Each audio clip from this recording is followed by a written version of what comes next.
Welcome to Blizzard Fire. We hope this video helps fire up your solution.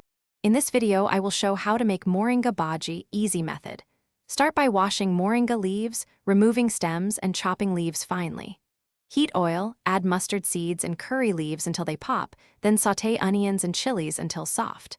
Add turmeric, salt, and the chopped moringa leaves, stirring gently. Cook covered for a few minutes until tender.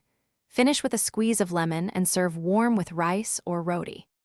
For a great Moringa Bhaji, warm oil on medium heat and add mustard seeds and cumin until they sizzle. The aroma brings depth. Sauté chopped onions and green chilies until translucent, then stir in turmeric and salt to season. Mix in the moringa leaves gently, cover and cook briefly so the leaves remain vibrant. Taste and adjust seasoning, then finish with a splash of lemon or tamarind for brightness before serving. Hey friends, if you are finding this video helpful, please subscribe and like to support the channel. Quick recommendation. Bento box make meal prep easy with these leak-proof containers I use to store leftovers, and they save so much hassle. Check the description for the link and other deals so you can grab them too.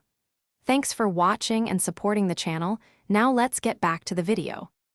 Moringa Bhaji is delightful served hot alongside plain rice or warm roti, offering comfort and nutrition in each bite.